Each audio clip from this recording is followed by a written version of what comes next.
Mesdames et messieurs, bonsoir. Merci d'avoir choisi RTI1. Voici les grands titres de ce 20h. Le village d'Atramé, dans la sous-préfecture de Gouméré, dans la région du Gontougo, vient d'être raccordé au réseau électrique national. C'est le ministre Kobena Kwasi Agyumani qui a procédé à la mise sous tension électrique de ce village, à la grande joie des populations qui bénéficient ainsi du PSGO, le plan social du gouvernement. Quel bilan dressé de la participation ivoirienne à la COP25, la 25e conférence des partis sur le climat qui vient de refermer ses portes à Madrid, en Espagne? Qu'en est-il des acquis? L'État ivoirien engagé dans la lutte contre le réchauffement climatique a pris part à une série de rencontres où des propositions ont été faites en faveur du climat. Dans ce 20h, nous irons en Israël découvrir des endroits historiques tels que la mer Morte, le Jourdain où Jésus a reçu le baptême, la montagne des Oliviers, des endroits importants dans la vie de Jésus-Christ visités par des pèlerins ivoiriens. Un pèlerinage fait gracieusement par l'État ivoirien à travers la Direction générale des cultes. Près de 760 000 électeurs bissau-guinéens étaient aux urnes ce matin pour élire leur nouveau président. Ils sont appelés à départager deux candidats. Il s'agit des deux ex-premiers ministres Domingos Simões Pereira du parti historique arrivé en tête au premier tour et Umaro Sissoko Embalo du parti Mademba. Soyez les bienvenus sur RTI1. Le PSGO, le plan social du gouvernement, est en marche dans le village d'Atramé, dans la sous-préfecture de Gouméré, dans la région du Gontougo. Ce village vient d'être raccordé au réseau électrique national. Et c'est le ministre Kobena Kwasi Agyumani qui a procédé à la mise sous tension à la grande joie des populations, comme nous le rapporte Herman Niamien. C'est une promesse du Conseil régional du Gontougo qui vient d'être tenue. Pendant la campagne électorale pour les régionales en 2018, l'équipe sortante du Conseil avait promis l'électrification du village d'Atram avant 2020. Par ce geste du ministre Kobena Kwasi Agyumani, il vient ainsi de donner la lumière aux populations pour leur permettre de célébrer les fêtes de fin d'année dans de bonnes conditions. Ce projet nous a coûté 94 500 000 francs, monsieur le ministre. Ce projet, il fait partie des projets d'investissement de 2018. Avec l'ONE, nous aurons bouclé la boucle avec 10 villages. Nous pouvons nous vanter d'être parmi les conseils régionaux à avoir électrifié le plus de villages en Côte d'Ivoire. Heureuse de savoir que leur village soit raccordé au réseau électrique national, les populations, par la voix de leur porte-parole, n'ont pas manqué de traduire leur gratitude au conseil régional du Gontougo. Pour le ministre Kobena Kwasi Agyumani, l'objectif du gouvernement est de permettre à tous les villages de la Côte d'Ivoire de disposer de l'électricité pour améliorer les conditions de vie des populations. Lorsque vous quittez Gouméré pour aller jusqu'à Namassi, c'est le seul village qui n'était pas électrifié. Aujourd'hui, grâce au conseil régional, c'est chose faite. Mais je voudrais dire merci au président de la République qui a permis au conseil régional d'électrifier ce village, puisque le conseil régional est un démembrement de l'État. Et ce sont les moyens mis à la disposition du Conseil qui ont permis de réaliser ce projet. Avec ce 10e village électrifié, la sous-préfecture de Gouméré est en passe de voir tous ces villages électrifiés par le Conseil régional du Gontougo. Et plus loin, à Madrid, en Espagne, la Côte d'Ivoire a porté sa voix à la COP25, la 25e conférence des partis sur le climat. L'événement a eu lieu du 2 au 13 décembre dernier. L'État ivoirien, engagé dans la lutte contre le réchauffement climatique, a pris part à une série de rencontres où des recommandations ont été faites en faveur du climat. Mais quel bilan dressé de la participation ivoirienne? Qu'en est-il des acquis? Élément de réponse avec notre envoyé spécial, Grace Kando. Les 197 pays partis à la Convention cadre des Nations Unies sur les changements climatiques ont pendant plus de 10 jours partagé leurs expériences et réfléchi sur les conséquences et effets néfastes des changements climatiques. La Côte d'Ivoire a pris une part active à ce rendez-vous mondial sur le climat à travers des rencontres B2B, des conférences et des négociations. Tout ce qui a été décidé l'année passée à la COP24 à Katowice est en train de se concrétiser en termes de renforcement, en termes de synergie de tous les pays partis à la Convention pour pouvoir en tout cas passer à l'acte en ce qui concerne les moyens de lutte, l'article 6, aussi l'article 7 sur l'adaptation et aussi l'atténuation. Donc les pays membres des Nations Unies se sont engagés à vraiment accompagner les pays en développement à lutter véritablement contre les changements climatiques. On avait fait un document, l'évaluation des besoins technologiques, qui était le document qu'on devait utiliser pour réellement évaluer la Côte d'Ivoire, parce qu'il y a un plan d'action technologique. C'est un acquis parce qu'on a commencé à mettre en place des systèmes qui vont nous permettre de faire une évaluation de tous nos acquis en Côte d'Ivoire. Des acquis certes, mais d'autres défis restent à relever. L'article sur lequel il y a eu d'énormes soucis, c'est l'article 6 qui est relatif au marché. À ce niveau, il y a deux aspects qu'on peut relever. Le premier aspect, c'est le problème de la double comptabilité. Parce qu'il s'agit en fait, pour les pays développés qui investissent de l'argent dans les différents projets dans les pays en développement, de pouvoir récupérer les gains de réduction d'émissions des gaz à effet de serre, au détriment, entre guillemets, des pays en développement. Il y a un blocage aussi au niveau du fonds d'adaptation. Le fonds d'adaptation, c'est celui-là même qui doit nous permettre de nous adapter aux effets néfastes des changements climatiques. Les pays africains, en l'occurrence la Côte d'Ivoire, a opté pour un prélèvement des transactions de marché à hauteur de 5% pour pouvoir alimenter ce fonds d'adaptation. Ce que les pays développés ne veulent pas, ils aimeraient plutôt que ce soit une contribution volontaire. La COP26 aura lieu à Glasgow, en Écosse, en 2020. Les États ont jusqu'à cette date pour revoir leur ambition climatique à la hausse. Et comme on le voit, la COP25 s'achève au moment où pointe du nez la nouvelle année 2020. L'heure est aux préparatifs des festivités. Et cette période est marquée notamment par des actions de portée sociale menées dans plusieurs localités ivoiriennes. Les populations de Toupa, par exemple, dans le département de Dabou, sont heureuses. L'un des fils de la région, le secrétaire d'État chargé de l'investissement privé, Esmel Essis, a fait des dons en vivres et non vivres aux structures sanitaires et sociales de la localité. Franck Quadio. Toupa, une vingtaine de kilomètres de Dabou dans la région des Grands Ponts. Voici le service social, le refuge. Ici, une dizaine de pensionnaires, des enfants démunis malades, pris en charge par des religieuses bénévoles. De quoi sourire pourtant en cette période de fin d'année. Emmanuel Esmel Essis, ministre auprès du Premier ministre chargé de la promotion de l'investissement privé, leur rend visite. Après le centre social, le centre de santé, salle de soins, d'hospitalisation et la maternité. Puis, sur la place du village, une bonne nouvelle, Esmel Essis est venu les bras chargés de vivres, de non-vivres, c'est-à-dire des produits phytosanitaires, des médicaments et même des vêtements, surtout pour les tout-petits, sans oublier des numéraires, le tout d'une valeur de plus de 1 800 000 francs CFA. Et voilà deux institutions, la maternité et le centre social, qui s'occupent d'enfants, souvent qui viennent de milieux déshérités, qui viennent de milieux qui n'ont pas de moyens de pouvoir s'occuper de leurs enfants.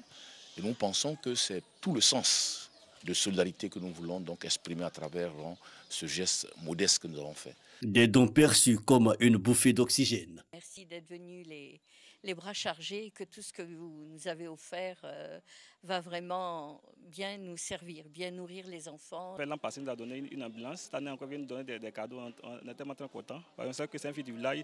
Il est toujours là pour nous aider, pour nous appuyer, pour que nous on soit plus à l'aise dans notre service.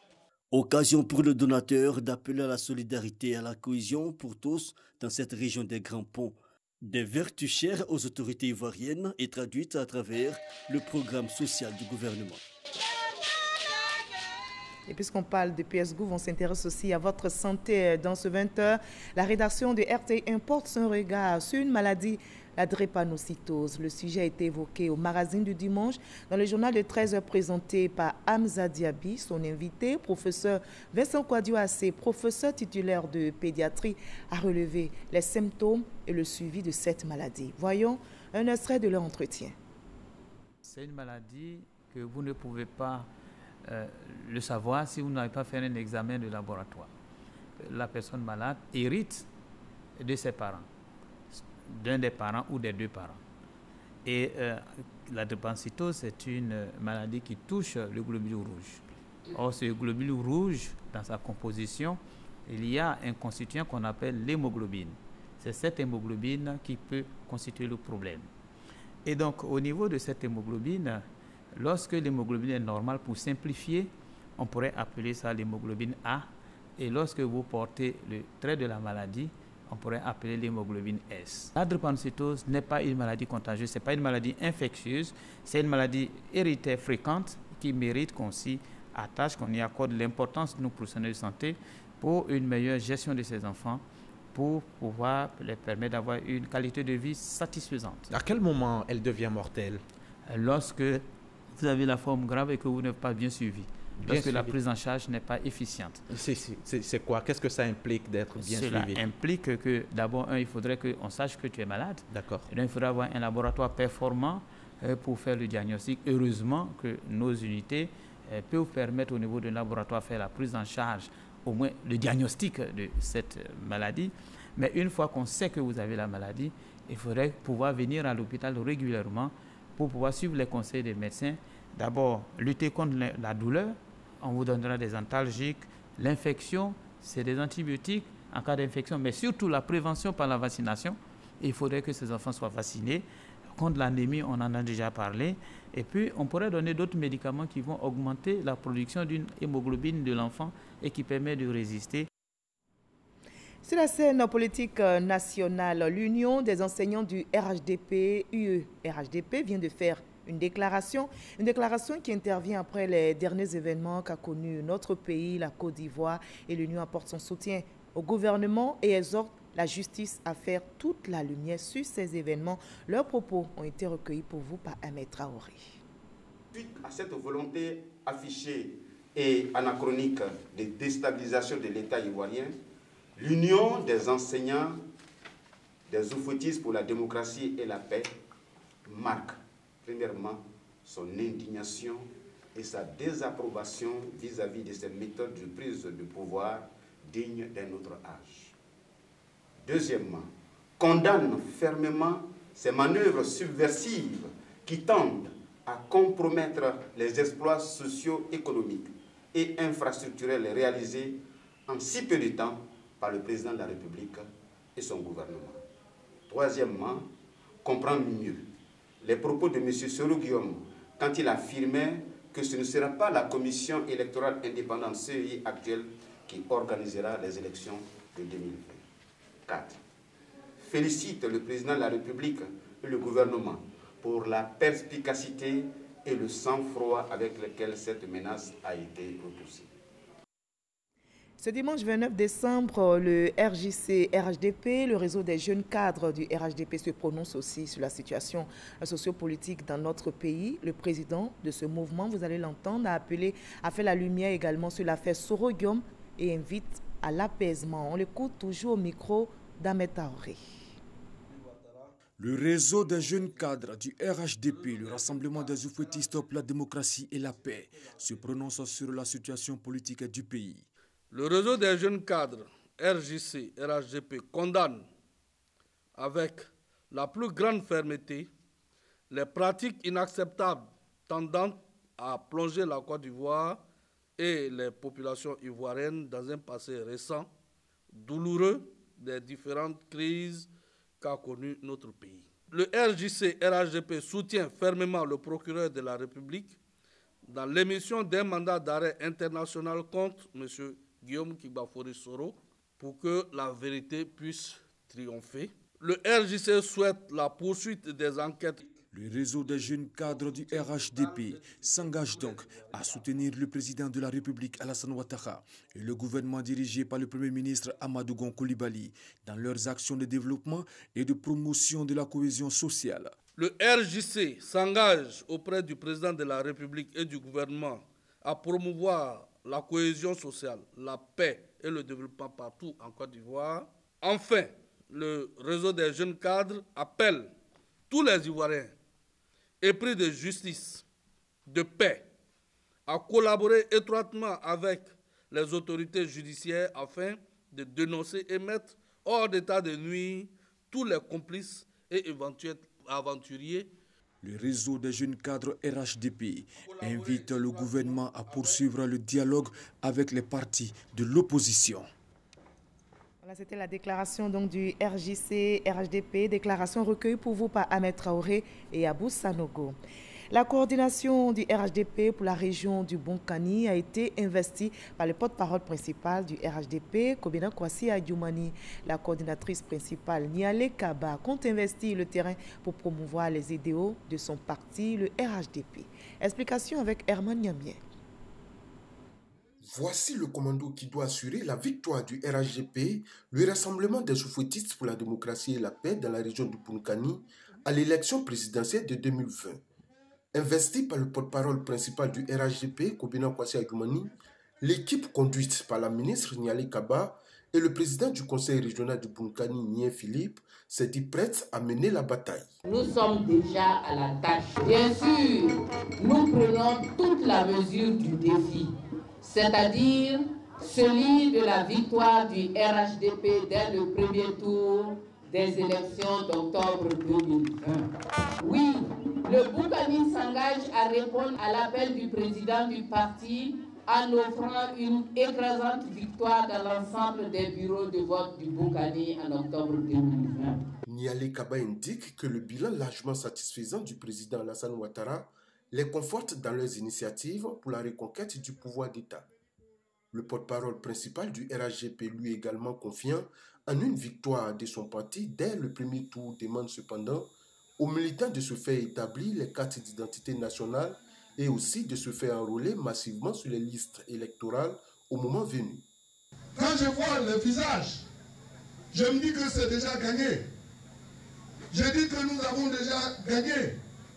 Mais il ne suffit pas de le dire dans la bouche. Il faut que nous soyons efficaces sur le terrain.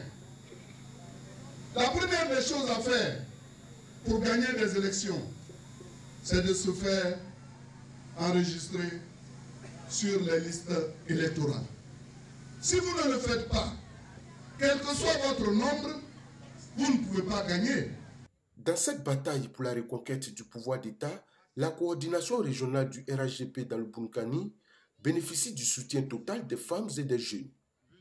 Tous se disent prêts à investir le terrain après les instructions du parti. Nous sommes aujourd'hui dimanche 29 décembre et à quelques jours de la nouvelle année 2020, l'état-major de l'armée de terre célèbre l'excellence en vue de susciter la saine émulation dans ses rangs. Paraît réussi en ces périodes de fête puisque les meilleurs militaires de l'année 2019 ont été distingués sans oublier ceux appelés à faire valoir leur droit à la retraite. Les unités les plus actives de l'armée de terre ont été aussi honorées. Le reportage est signé à Boussanogo. Ce sont les meilleurs officiers, les meilleurs sous-officiers, les meilleurs militaires du rang et les meilleurs personnels féminins de l'état-major de l'armée de terre. Ils se sont bien distingués durant cette année 2019. Aujourd'hui, ils reçoivent le tableau d'honneur. Désormais ambassadeurs de l'excellence de l'armée de terre, leurs images seront affichées à l'entrée de l'état-major de l'armée de terre durant toute l'année 2020. Des reproductions de ces tableaux seront faites et affichées dans toutes les 14 unités de l'état-major de l'armée de terre dont l'objectif est d'impulser le challenge et la saine émulation dans ses rangs. Pour cette célébration de l'excellence, 3 officiers ont été élevés au rang d'officier dans l'ordre national et 25 sous-officiers dans l'ordre du mérite ivoirien. 49 soldats, après avoir donné le meilleur d'eux-mêmes pour la patrie, aujourd'hui appelés à faire valoir le droit à la retraite, ont été distingués à titre exceptionnel. Mettons à la disposition de la population à laquelle nous serons désormais confondus les valeurs citoyennes, la rigueur, le don de soi. Des challenges attendent l'état-major de l'armée de terre. Nous avons donc reçu instruction du chef d'état-major de l'armée de terre de mettre en place pour le mois de février une commission. Cette commission va donc réfléchir sur l'aide à apporter pour aider nos futurs retraités pour la réussite parfaite de leur réinsertion. Je voudrais saisir cette occasion pour exhorter toutes les autres unités à tourner le dos à la facilité, à l'oisiveté et à chercher plutôt à préserver l'effort, à travailler d'arrache-pied dans la discipline et sans relâche pour le rayonnement de l'armée de terre. Ont été également distinguées des unités, la structure sanitaire la plus propre, l'ordinaire le plus propre, la caserne la plus propre et l'unité la plus active. L'objectif de ces prix d'excellence au sein de l'armée de terre vise à asseoir le fondement d'une armée forte et professionnelle. Dans l'actualité culturelle en Côte d'Ivoire, la génération Tchagba est prête à prendre le pouvoir. Yopougon Kouté, cette génération vient d'annoncer aux populations sa maturité qui lui ouvre ainsi la voie de pouvoir dans ce village. Et ce pouvoir sera donc légué au Tchagba par la génération Dougbo qui dirige le village de Yopougon Kouté depuis 2007. Eugène Atoubé, Jean-Jacques Omi. Le temps est venu pour ces hommes et ces femmes d'exercer le pouvoir dans le village de Yopougon Kouté. À travers une procession, ils font savoir aux populations avec beaucoup de fierté qu'ils sont matures et capables d'assurer leurs nouvelles fonctions avec honneur et responsabilité. C'est notre tour de conduire le village dans le développement. Nous allons saisir ce que nos aînés ont pu faire pour continuer leurs œuvres. Dans le village, on les connaît comme membres de la génération Tchagba. Ils attendent de prendre le pouvoir des mains des Dougbo en fin de règne, mais dirigent encore le village. Nous avons décidé à notre niveau, au niveau de Yopougon Kouté, que ce soit celle en attente d'accession qui puisse gérer, avoir un pouvoir de contrôle sur ceux aux affaires. Un accord a été passé entre les Dougbo pour que le mandat dure 15 ans. Foyer de Yopougon Kouté, l'atmosphère est à la fête. Tchagba et Dougbo célèbrent ensemble ce moment d'alternance par des pas de danse guerrières. Le chef de village lui-même, membre de la génération Dougbo, assure ses cadets d'une transition du pouvoir sans heurts et dans le respect de la tradition. L'annonce est solennelle et pleine d'émotion. C'est que Yopougon Kouté a tiré les leçons des crises que de nombreux villages haïtiens ont connues, avec pour cause immédiate les questions de foncier et de recouvrement des taxes. Dans ce village, le moyen de prévention trouvé est la gestion collégiale du pouvoir, expérimentée avec les Dougbo. Pour nous, ce n'est pas seulement le pouvoir pour le pouvoir, une paix durable, la cohésion au niveau du village. Et c'est à cela que nous travaillons. La génération Tchagba devra attendre jusqu'en 2021 pour exercer le pouvoir à Yopougon Kouté. Le temps que celui des Dougbo, commencé en 2007, aille à son terme, alors que dans d'autres villages comme Anono, Akwe Agban et Abiabeti, la génération Tchagba est aux affaires. Cette exception est pour la population de ce village la singularité de Yopougon Kouté, la traduction d'une volonté de cohésion et de paix. Atmosphère de fête également dans un autre village, c'est celui de Kossou qui a abrité hier samedi une cérémonie spéciale. C'est le marquage au kaolin qui symbolise pour ceux de la génération Abodjrou la préparation de la prise de pouvoir dans le village. Ces impétrants auront donc leur front marqué au kaolin par leurs aînés, les Nigbessi, exerçant actuellement le pouvoir. Le reportage de Franck Audio vous sera proposé dans nos prochains journaux. Au chapitre religion, environ 2000 pasteurs ont échangé sur l'organisation de leur corporation. C'était lors du premier congrès des pasteurs de Côte d'Ivoire parrainé par le ministre d'État, ministre de la Défense Ahmed Bakayoko, par ailleurs maire de la commune d'Abobo. Au menu, la présentation du prototype de la nouvelle carte d'identité pastorale de Côte d'Ivoire et l'élection du président de la commission protestante évangélique. Ouattara Walter. Salle Louga François du Palais de la Culture de Trècheville. Environ 2000 pasteurs réunis dans le cadre du premier congrès des pasteurs de Côte d'Ivoire. La commission d'identification pastorale présente le prototype de la nouvelle carte d'identité des pasteurs. Selon l'orateur principal du jour, cette carte donne droit à des prérogatives au nombre desquelles une reconnaissance de l'État, un compte bancaire et le privilège d'effectuer gratuitement le pèlerinage en Israël. Des avantages bien applaudis. Placé sous le thème de l'unité du corps du Christ, ce congrès a vu l'élection à l'unanimité du révérend Camille Makosso, président de la commission protestante évangélique de Côte d'Ivoire.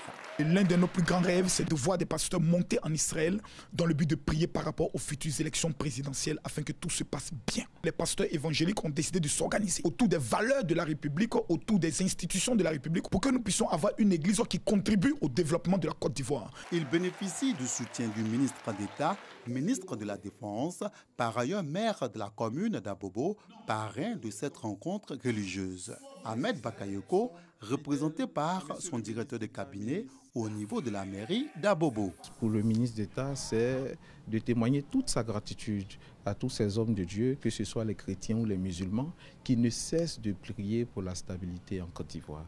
Et c'est pour cette raison qu'il a souhaité que nous soyons présents. Selon Camille Makosso, 10 300 pasteurs évangéliques de Côte d'Ivoire s'étaient déjà identifiés pour la précédente carte qui expire début 2020. Il attend d'eux la confirmation de leur adhésion à la nouvelle carte d'identité pastorale et à la multiplication des prières pour la paix en Côte d'Ivoire relativement aux prochaines échéances électorales.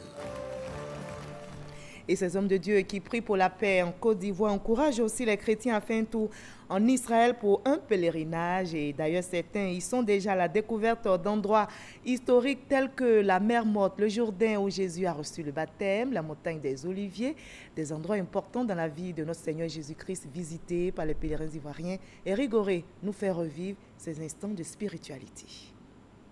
Des endroits datant de plusieurs siècles continuent aujourd'hui d'attirer du monde en Israël. Voici la mer Morte, quelque chose d'extraordinaire se produit dans cette eau. Lorsque je me suis couché, j'ai vu que je n'étais pas allé en profondeur, malgré mon poids.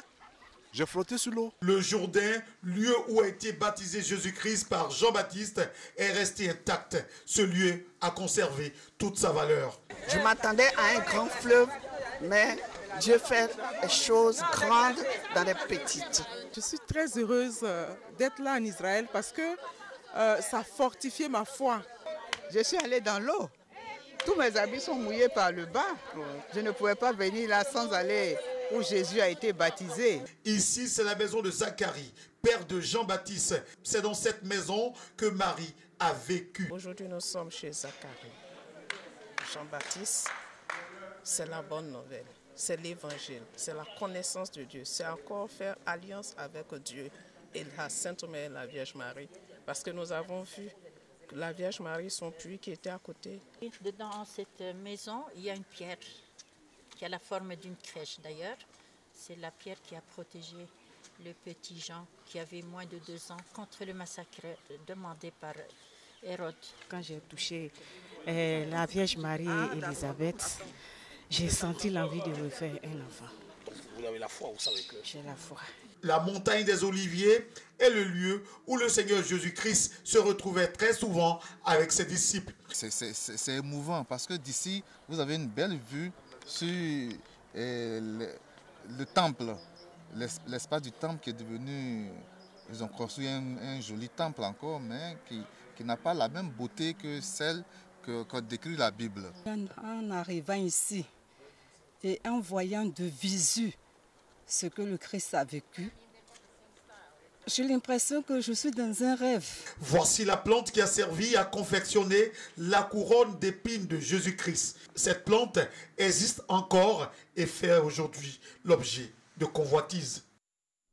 Et je vous propose le reste de l'actualité à l'étranger dans le 7 sur 7. Voyons ce qui a marqué l'actualité internationale cette semaine avec Ahmed Traoré et Abou Sanogo.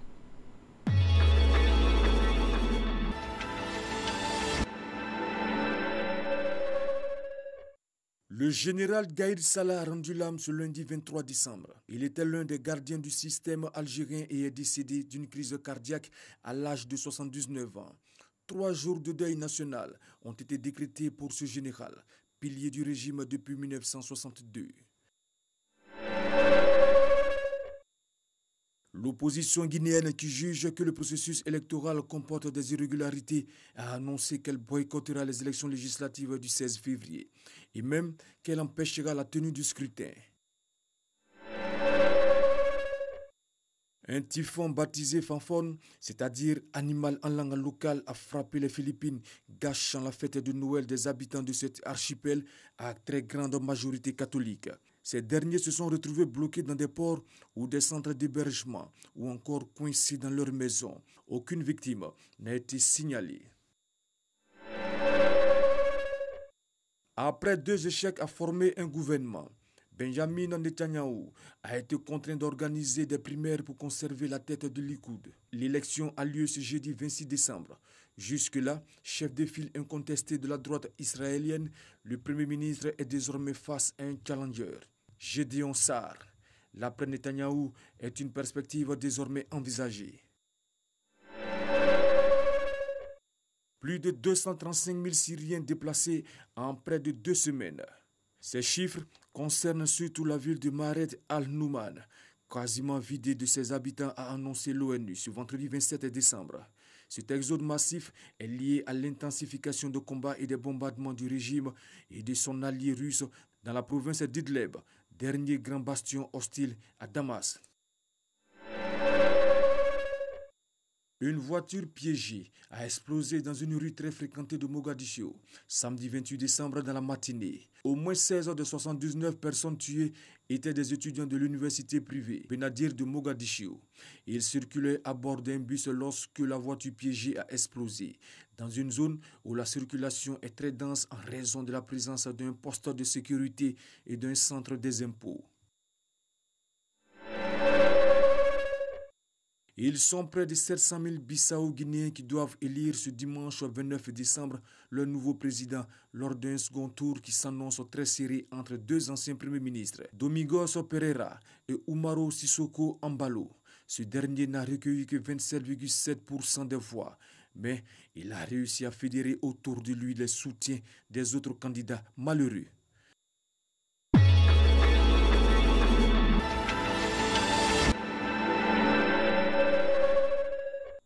Et ainsi va le monde. Fin de ce journal supervisé par Jean-Jacques Kwame. À 23h, retrouvez Kolo Klubali pour le dernier journal.